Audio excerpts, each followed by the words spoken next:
What's going on, family? Let's get into it. I want you to see this account. It has over $300,000 in it. And I want you to see another account. This one is a crypto account. The first one that I just shown you with the 300, that's a stock account. That's one of my accounts. This is a crypto account. And this one has 170,000 up 125% this year. The reason I show you these is to show you that I really do this and I really am in the stock market paying close attention. And I learned that the education can help me from being a broke joke to being everything that I want to be in the world. And you could do the same thing too, family. You don't have to die broke. You can make some money, but you got to understand there are people who are in the world right now who are killing it and they are eating off of your trades. I'm gonna expose that right now and make it so you could see and put a face to some of them, family. If you appreciate that, as you rolling in, hit the like and put a 1 in the chat so I know that you here, family, so I can see your name pop up straight up and down. I'm not gonna be able to go live on Tuesday morning, so I'm doing a special live for the family right here, right now. That's gonna give you the education that you need so you could have more knowledge on the market and actually build those accounts up too. Now, I want to actually show you a few things. Let's first start off and let's go over here to our good friend Google Chrome. And let's see this. A market maker. Remember, class is in session, family. If you can put the cap for graduation in the chat, go ahead and put that in so I know we here, family. Now, what is a market maker? And remember, I'm telling you this so I can feed your brain. I know TikTok is trying to steal your attention. I know cat videos and memes is trying to steal your attention. But if you listen to this right now, you're going to leave here with something that's going to be a skill that can pay the bills. Now, what is a market maker? A market maker can be either an institution or an individual, but they facilitate a high volume of purchases and sales. Ooh, wait, what does that mean? A market maker is basically a glorified middleman.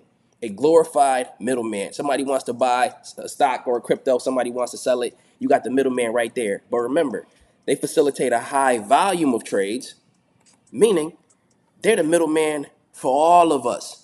If you want to buy and you want to sell, they're going to make some money off it. But how do they make their money? Let's take a look.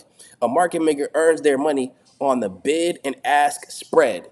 This means they sell shares at a slightly higher price than what they got it for. So you probably seen something like this before.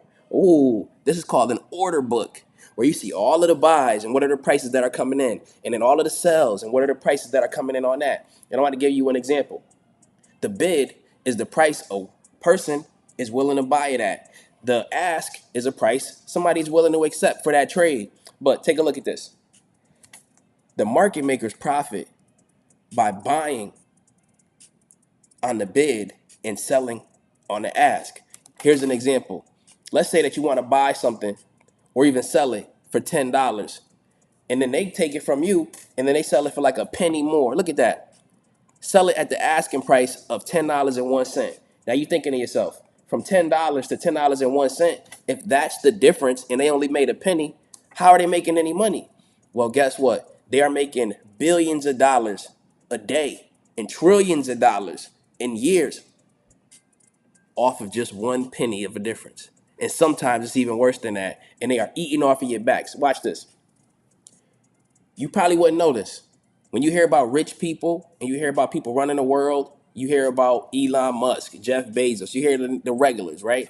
We're going to expose some people and basically show you who really get money out here other than them. So now, who is the biggest market maker? Well, we got 3 candidates here. The first one is Citadel Securities, of which you probably heard. Maybe, maybe not. We got Jane Street, and then we got Susquehanna International Group. If I'm saying that one incorrectly, hey, you let me know in the chat. But let's start off with the first one on the list, which is Citadel. Citadel, ooh, they're a market maker. And let's see what's going on with them. Do you remember back in the day when Gamestop was running up to the moon? It went up. And on January 27th, it got over like the $350 range, according to this chart right here. A lot of people made a lot of money. GameStop could have went even higher than that, but something kind of happened in the middle, and then it fell over 80% in a short amount of time. Well, remember Robinhood, the app, and Citadel Securities? Well, they said they were colluding to stop GameStop shares from skyrocketing, but guess what? Judges basically threw it out and said, nah, it's all good. They never get in trouble. Wall Street will never get in trouble for what they do. So who's running Citadel Securities? I'll show you in just a second, but you probably already know. Remember though, traders, especially people on Reddit, lost millions and millions of dollars, and even the hedge funds lost billions of dollars in a month. But guess who came out unscathed? The people in the market making business. The people in the market making business. This is Ken Griffin, who's running that first market making facility, Citadel, worth 36 billion, and this is what they think he's worth. This is what they think he's worth. Remember, family, all off of that little tiny 1 penny difference. That little 1 penny difference that they make when you buy or you sell a stock. It doesn't mean that you shouldn't. It means that you got to pay attention so you know what's going on out here, family. So we see one. Let's look at another one because what did they say? They said that there was another one called Jane Street Capital. This is another market maker. Oh man, they all over the place. And it's not that they aren't useful, but they are eating off of you, family. It's like a leech. Jane Street Capital, the Wall Street firm that no one's heard of. Interesting. Very interesting to know that they are one of the middlemen. But remember, big middlemen's running a lot of crazy business. And when you look at them, how are they making their money? On the bid and ask spread, on that order book that we talked about, the difference between $10 and $10.01.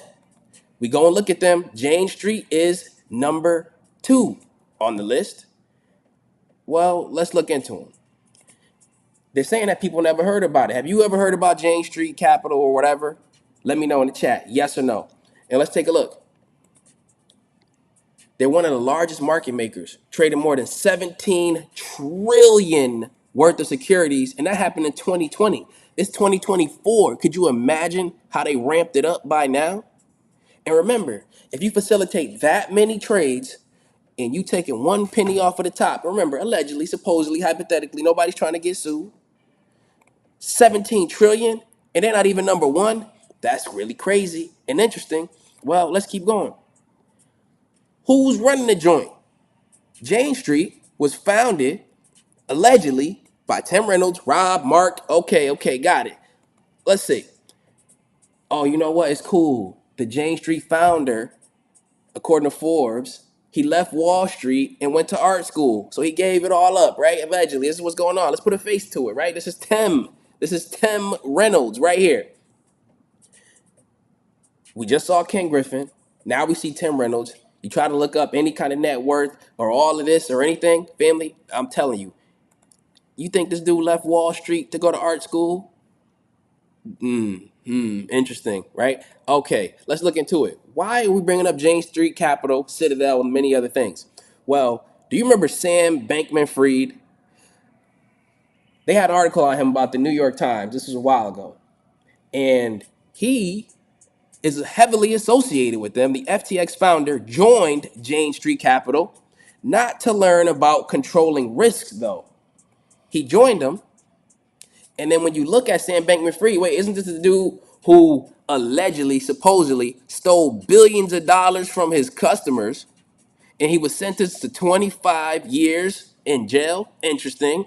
Oh, isn't this him in some type of jail prison shot, allegedly, according to the New York Post? And he's associated with another one of these market makers who we're supposed to trust? Whoa, whoa, whoa. Family, it's all linked. Everything is linked. So when we look at this and we see, yo, maybe he's just the one that got caught, I find that to be quite suspicious. So let's go over and let's look at another one. This is called Susquehanna. If I'm saying that wrong or right, you let me know. And they're another market maker. When we go and we look at our list of market makers, right? So let's just see and just make sure that we got the list going. Right. Where did I put the list? I think I put the list right here, maybe. No, middlemen, which we know of. Here, here. And here we go. This got to be it right here. Susquehanna. This is the third one on the list, right? We got Citadel, we got Jane Street, we got Susquehanna. Now, them. You can see all of these traders and blah, blah, blah, everything going on in here. Market maker again, family, another one. And let's look. It says that their revenue in 2024 already Remember, it's only April 13th. Is $7 billion. Remember, they just trading off that bid and ask, and they getting that little 1 penny off of the top. And you never heard of these dudes. You might have heard of Ken Griffin because he became the poster child for him. But there's a lot of these guys. So now there's a person who's running it, the founder of Susquehanna International or whatever. And remember, allegedly, nobody's trying to get sued. Is named Jeff, and his last name Yass. I swear I seen that before. Jeff Yass. Wait, how do you say that out loud? Hold on, let me see something. It's like, yeah, yeah, yeah. Oh yeah. Okay, got it. It's like, yeah. Jeff Yes, right? Okay, Jeff Yes. So let's see what's going on with Jeff. Jeff got $27 billion and you never heard of him? Family, these market makers is getting paid. These market makers is getting paid. Paid. Individuals, family, individuals. Look, you can't tell me you ain't getting money and you got a forehead like that. Nah, I'm just playing, family. You know I gotta look, Jeff, yes. If you hear this, no, I ain't trying to joke on you or nothing, Jeff. All right? It just seems like it on the internet. So Jeff is getting paid, and they want us to think that the average retail investor, the everyday person, is the ones who are destroying Wall Street because you are joining groups that are helping you to learn, because you have downloaded an app or signed up for something that's helping you to create wealth, that's helping you to make money. They want you to think that you are the problem because you want to be wealthy too. You want to get to a position where you can have some of that stealth wealth that Jeff Yass has. Stealth wealth. Look it up. It's when you are so rich, but nobody knows. I want you to think about the top rappers, the top golf players, the top athletes who you know about. Do they have as much money as Jeff? No, they do not. Do they have as much money as Ken Griffin? No, they do not. They are effectively what's stealth wealth, where people don't even know who they are and they run in the world in the background. But don't just think that it's these guys in Reynolds, for example, these rich guys who are the only ones. This same stuff is happening in a whole nother world, family. It's happening in crypto too. There are crypto market makers. There are many crypto market makers. And when you look at crypto and it's down tremendously today, let's look at some of the things. Why are crypto markets down today? Here are the top reasons. Well, let's look at this. Over 400 million in leverage positions were liquidated in 1 hour, aka just sold out in 1 hour. And most of it happened on Binance. Another 150 million happened on OKX exchange. And then look what it did to the crypto market. Look what it did to the crypto market. It dropped it, and all, except maybe a few, are down tremendously. Now, I talk about crypto on the channel regularly. Shout out this guy, Jeff Ray. Jeff, yeah. I talk about crypto very regularly. And we talked about one that some people got married to, but I told you, please do not. And it's Ondo. Ondo Finance is actually one of the only cryptocurrencies that is up today. But it's not because I'm some genius and I know which one to pick. It's because I'm paying close attention to everything that's going on in the market, whether it be the market makers, the charts, and many different variables like that. And some people only decide to choose to pick one aspect of the market that they're going to focus on: charts, price action, or news, or momentum, when you have to look at it all. So when I see Yondo, I tell everybody, don't hold on to this long term. You trade it in and out if you know what you're doing. It came down from $1 to 62 cents, back up to 80 cents. But not even 3 weeks ago, it was 30 cents. Keep your eye on the crypto market so you know what's going on and you know how to make money. People are telling you, you know what? This is something that you hold on to forever. They also told you that with something called, let's look over here, Palantir. My people who are holding Palantir, if you are new into Palantir, you might have jumped in from $5 all the way up to $27. Now it's 22. Are you looking at this and remembering that market makers exist? Are you remembering that there's a lot of leverage and it could liquidate everything out of nowhere in the market in general? Just because something is a good company or just because something has good charts does not mean that it is a long-term hold, because the powers that be, the people who are at the top, the people who are running the show, the people like your boy Jeff, yes, right? The people like Jeff, the people like oh, you know what? Let me, since I'm bringing them up, let me pull up the faces. The people like Jeff, the people like Ken Griffin, the people who are running the show, like your boy from Jane Street, which nobody ever heard of, right? Tim, Tim Reynolds, people who are running the world. Just because something is good doesn't mean they will allow it to move. So we got to think. We got to think collectively. We got to have a list of rules. And I got you right here. Usually I keep this on KGU, but I'm going to show everybody here right now. 98% of traders don't profit. And these are the 5 laws that will protect us from getting smoked on the market and help us to make and build our wealth. I want you to take a screenshot of this if you've never seen it. I saved this for KG Stock Market University for the gifted, but I'm going to let you see it right here, right now. 98% of traders don't profit. It's not because trading is the most difficult thing in the world. It's because of manipulation, lack of patience, and lack of a clear strategy. So I would argue that we could change this number to 98% of traders don't profit to 25% of traders don't profit, because those are the ones who are lazy and we can't help them. But those who are willing to put in the work, oh yeah, we can help them big time. And this is how we're going to do it. First thing you got to accept is that you will lose sometimes. It's like being in a boxing match and expecting not to get hit. You're in a boxing match, you expect not to get hit when you know who you boxing against. You know Ken Griffin is here. You know hold up, let me go to him. Tim Reynolds is in the building. You know Jeff Yass is in the building. Oh yeah. But you don't expect to get hit. Dealing with people who you can't even see, who you never heard of, who you don't even know. But you expect to be in this game and not take a loss at all? Interesting. So you got to accept that you're going to lose sometimes. How do you go about it? You ain't a boss if you can't take a loss. But you know what? Your losses don't have to be big. Small losses make bosses. So 3A, you got to make your losses small. Keep that stop loss on religiously. 5 to 10% on anything that's a trade.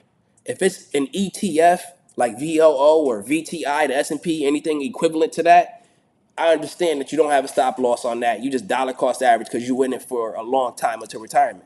But if you get into something that you just heard about this year or something that you just heard about in today, you better have a stop loss on that. And if it's not 10%, maybe you pre-calculate the risk like we do on KGU, where I show you, hey, I'm willing to lose 200 for a potential risk on this for the chance to make 1,000 or the chance to make however many. You understand what I'm saying? But I pre-calculate it so we don't blow up our accounts. Oh, wait, Keenan is dropping free game right here, right now, to show you how to not blow up your account and how to win and who you playing against and who are the big dogs in the game. Yep, I'm doing it for you. Hit the like button for your boy. Then we trade with 5% of our portfolio max. If we got $100,000, we only trading with 5,000. And then with the 5,000, we pre-calculating the risk or putting a 5 to 10% stop loss on the 5. But you know what, Keenan? Sometimes we're in a bear market. And you know what? We got a rule for that. Actually, not even a rule, a law. Overnight holds in a bear market is a risk that can sink the ship. Why can it sink the ship? If you are holding options or risky plays in the stock market overnight and the market is a bear market, the manipulators will be heavily at play. These market makers, these hedge funds, they make the majority of their money in down markets because they know the politicians will now try to artificially pump the market when it should naturally come down at times. And then these fluctuations will sink the ship. So when you're in a bear market, I encourage you, I can't tell you what to buy, hold, or sell. Hold overnight a little bit less than you already do, and watch your trading transform. Because now you're thinking, how do I get in, get up, and get out? Now, remember, I told you, some people got tunnel vision on charts. Some people got tunnel vision on the news. Some people have tunnel vision on the price action. But the game is not fair. The game is not fair. We remember who we in this game with. We remember who we're in this game with. People you never knew. People you never heard of. People who last names sound kind of funny like this. Oh my God, yeah. We know who we in this game with. So since we know that they killing it, how are they killing it? By those little 1 cent trades. Those little 1 cent trades. They're making billions of dollars for themselves. So what do? We realize that the game is not fair. This is law number 5. Technical analysis is only going to work 70% of the time because they're going to be false breakouts and false breakdowns. You thought it was going to run up because the charts told you it would. You thought it was going to come down and the charts told you it would. Wait, isn't there sometimes news that come out of nowhere to you, but then you find out somebody like Pansy Pelosi already knew about the artificial intelligence chips long before anybody else and had call options on it a month before the news even dropped? Wait, that's crazy. That they use the news? What about the manipulation? What about, like I just told you before, about Binance and traders liquidating over $400 million in 1 hour? In 1 hour. And then guess what we're gonna hear? Oh yeah, the whales sold last week because they were waiting for this liquidation to happen an hour ago. So how are you gonna compete with information you don't know? You got to follow all of the laws. You got to have risk management. You got to be bumping shoulders with people who are keeping it real with you, who are keeping it raw with you and telling you like it is so that you can know what time it is and doing your own research to follow through. Family, I say all of that to say, I hope you appreciate this because I'm trying to give you the game like nobody else will. I love y'all. I appreciate y'all. I won't be able to go live on Tuesday. I'm going to be in the air. I'm going to be flying. But just know, I'm going to come back on Be On Alive, and we're going to kill it again. And we're going to keep our eyes on the market. Now, Palantir, though, I want to just circle right back before I get up out of here and tell you, this is one I got my eye on very heavily. I'm not a crash test dummy and going to just buy it into infinity. But I want you to know, this one is shaping up to look like it has some promise.